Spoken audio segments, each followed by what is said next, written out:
Iya baik, terima kasih pemirsa Anda masih menyaksikan acara Dialog Malam tentunya bersama saya Muhammad Andriansa dan narasumber kita bersama Kang Idar. Kita sapa lagi, halo Kang Idar. Ya, halo Kang Andri. Iya, kita kembali berbincang perlanjut pembincangan kita tentunya ya Kang ya. Kang, Siap. ini kita melihat bahwa para pelaku di dunia wisata ini sudah mulai melakukan proses adaptasi. Namun apakah semuanya sudah benar-benar beradaptasi atau belum hingga saat ini, Kang? Adaptasi sudah, Kang. Adaptasi sudah, karena syarat untuk destinasi itu boleh dibuka atau boleh beroperasi itu harus menerapkan standar adaptasinya dulu. Jadi kalau berbicara adaptasi, semua destinasi overall hampir sudah melakukan, karena itu di monitoring, di supervisi dan juga diawasi gitu. Iya, jadi sejauh ini memang sudah penerapan-penerapan yang sudah dilakukan tentunya oleh setiap masing-masing sektor pariwisata ya, Kang ya. Betul, betul, betul. Nah, Kang, lantas siapa saja yang terdampak akibat COVID ini? Apa hanya para pelaku pariwisata atau pelaku pegiat-pegiat lainnya? Selain pariwisata, adakah dampak siapa saja yang terkena dari COVID-19 ini, Kang? Sebetulnya kalau berbicara industri pariwisata ini subsektornya tuh sangat luas kan. Jadi industri pariwisata itu hampir menggerakkan 80% sektor komoditas yang ada di wilayahnya. Jadi mau tidak mau seperti misalnya suplai makanan yang tadinya untuk kebutuhan restoran, hotel, untuk kebutuhan catering dan lain sebagainya harus berkurang suplainya karena demand-nya pun menurun karena tidak adanya aktivitas pariwisata. Kemudian sektor transportasi juga terdampak karena ya tidak ada kunjungan, kemudian sektor penerbangan jelas gitu kan, sektor jasa pemandu dan lain sebagainya. Nah, eh, kenapa sangat berdampak ya seperti yang saya bilang bahwa hampir 80% industri pariwisata ini ditopang oleh sektor UMKM. Jadi sedangkan ya yang menjadi pahlawan bagi negara ini pada saat masa krisis 98 pun ya sektor UMKM yang berhasil membawa kita keluar dari krisis pada saat itu gitu. Nah sama pada saat ini pun yang memang membuat kita bisa bertahan adalah ya sektor UMKM ini yang masih melakukan berbagai inovasi dan kreativitas untuk melakukan sebuah pertahanan gitu atau survival gitu kan. Iya, baik Kang Idar. Kang Idar di sini sebagai salah satu CEO dari Live In ya, Kang ya. Benar ya, Kang ya? Betul. Nah, di mana sebuah ini aplikasi yang Anda inisiasi, apakah satu produk yang menjawab tentunya untuk kebutuhan para pelaku di dunia usaha, Kang? Ya, jadi Livin ini adalah sebuah konsep mall digital bagi desa wisata. Jadi kami memang fokus sekali dalam aktivasi dan optimalisasi di sektor desa wisata. Kenapa kami memilih desa wisata? Seperti yang saya tadi sudah prolog di awal, bahwa destinasi dalam negeri ini yang justru jadi ujung tombak dan bahkan jadi benteng pertahanan terakhir ketika dalam masa-masa krisis seperti ini. Dan kita bayangkan desa hari ini itu memiliki otoritas, memiliki kemampuan untuk melakukan berbagai kegiatan-kegiatan independen. Terutama adalah yang menjadi tuntutan desa dapat menjadi sebuah lokomotif dalam melakukan peningkatan ekonomi masyarakat. Nah, tidak lain dan tidak bukan sektor yang dipilih untuk mengagregat atau melakukan sebuah integrasi di antara sektor-sektor lain, lalu mengaktifasi kegiatan sosial masyarakat yang efeknya menimbulkan sebuah efek ekonomi, itu adalah desa wisata. Nah, karena desa wisata ini dilakukan oleh banyak orang, memberikan dampak kepada banyak orang pula. Jadi satu ekonominya masuk, tapi sharing ekonomiknya besar atau multiplier efeknya juga besar. Nah, Livin hadir mencoba menjembatani sebagai platform digital untuk melakukan sebuah sistem manajemen yang profesional bagi pengelola desa wisata hingga melakukan sebuah pemasaran dan penjualan kepada market yang selama ini kita bingung kemana ya cari info kalau mau liburan ke desa atau mau beli paket ke desa atau mau cari informasi dulu tentang desa anu gitu kan kita mau liburan itu apa namanya jarang sekali one of a thousand kita dapatkan informasi seperti itu. Nah kita paham betul dengan kekuatan DNA pariwisata dalam negeri. Oleh karena itu, Livin mencoba masuk dalam bagian dari percepatan dan pengembangan desa wisata melalui optimalisasi teknologi digital. Karena kami percaya bahwa pertama digital adalah future of our life and future business. Dan kita percaya desa wisata itu adalah core value dari pariwisata dalam negeri. Gitu. Ya, jadi untuk sejauh ini dari Live In sendiri intinya membantu pada masyarakat atau gimana Kang untuk Ya, membangun pariwisata daerah? kita seperti e-commerce ya, kita seperti e-commerce atau marketplace ya, hampir mirip kayak kurang lebih Airbnb. Cuman bedanya adalah yang kita jual paket-paket produk liburan ke desa-desa wisata, dari mulai informasi lokasinya di mana, jarak ke sana berapa jauh, di sana ada apa aja, kita bisa menginap di homestay siapa, kemudian kita harus mengeluarkan uang berapa banyak, dan itu semua transaksinya di live in. Kita bilangnya look, book, and pay in one system. Jadi dari mereka mulai look, book, sampai mereka pay itu dalam satu platform.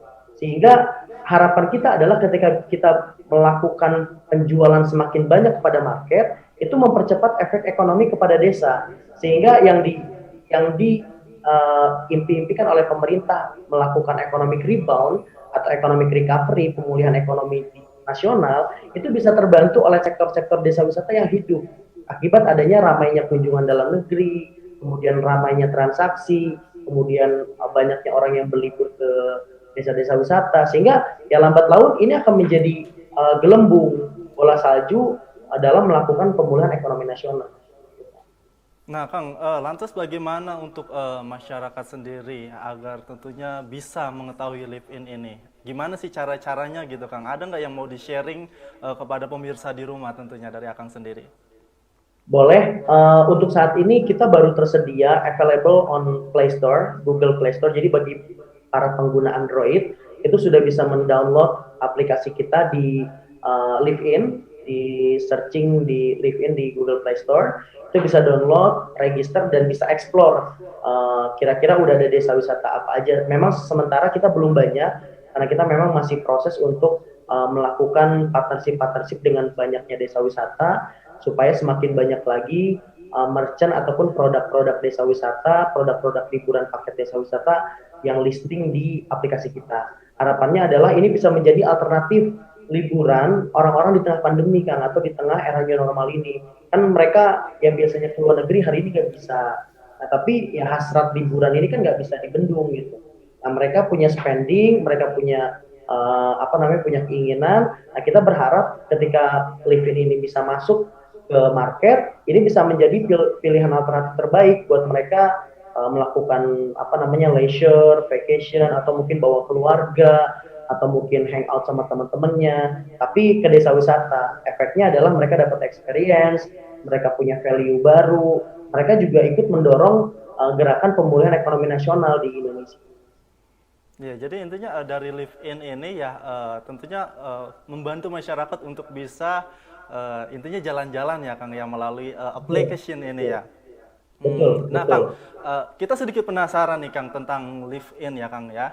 Eh, Bener nggak sih Live In ini hasil karya anak bangsa atau ada campur tangan dari pembuatan dari luar gitu? Maksudnya dari luar ini pembuatan aplikasinya gitu ya Kang ya? Ini benar-benar pure dari kita atau masih ada sangkut pautnya dengan luar gitu? Alhamdulillah, kalau Live In ini original 100% adalah kreasi anak bangsa.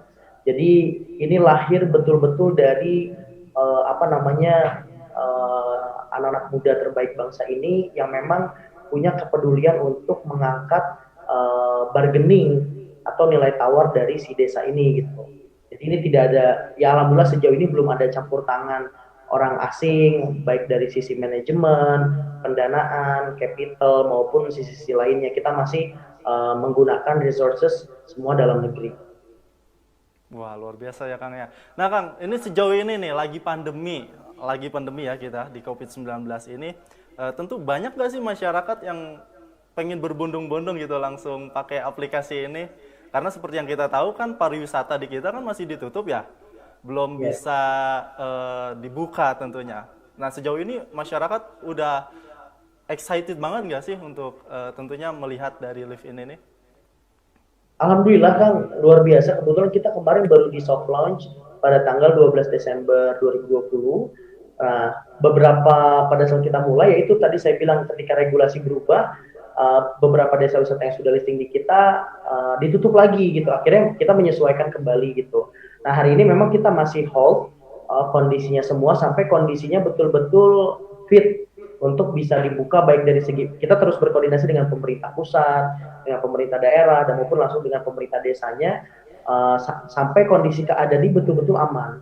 Nah, tapi setidaknya adalah informasi ataupun pilihan alternatif informasi tentang liburannya itu sudah masuk dulu ke market.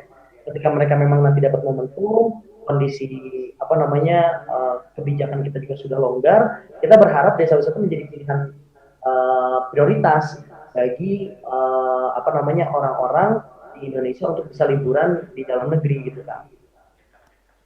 Nah, Kang, ini sedikit bertanya lagi nih. Sejauh ini kalau misalkan dari live-in ini hanya untuk domestik saja atau bisa luar negeri, Kang?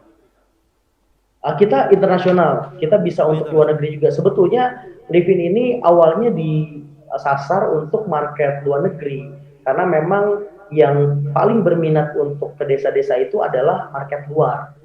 Tapi ternyata begitu pandemi, justru orang Indonesia senang liburan ke desa, karena mungkin tadi ya tidak punya pilihan, dekat dari rumah, ataupun berbagai macam motif ya.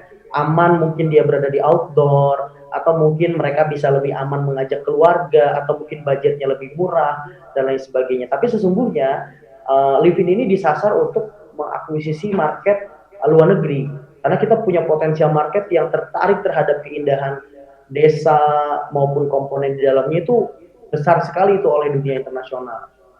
Tapi ya sama, karena kondisi penerbangan kita belum dibuka, ya kita juga harus wait and see, kita menunggu sampai kondisinya benar-benar membaik gitu. Nah, Kang, untuk dari sektor penggiat pariwisata sendiri nih, Kang, misalkan kan ada yang belum terdaftar ya dari live-in ini, kita kan perlu registrasi, benar nggak? Ketika kita ingin mendaftarkan pariwisata kita.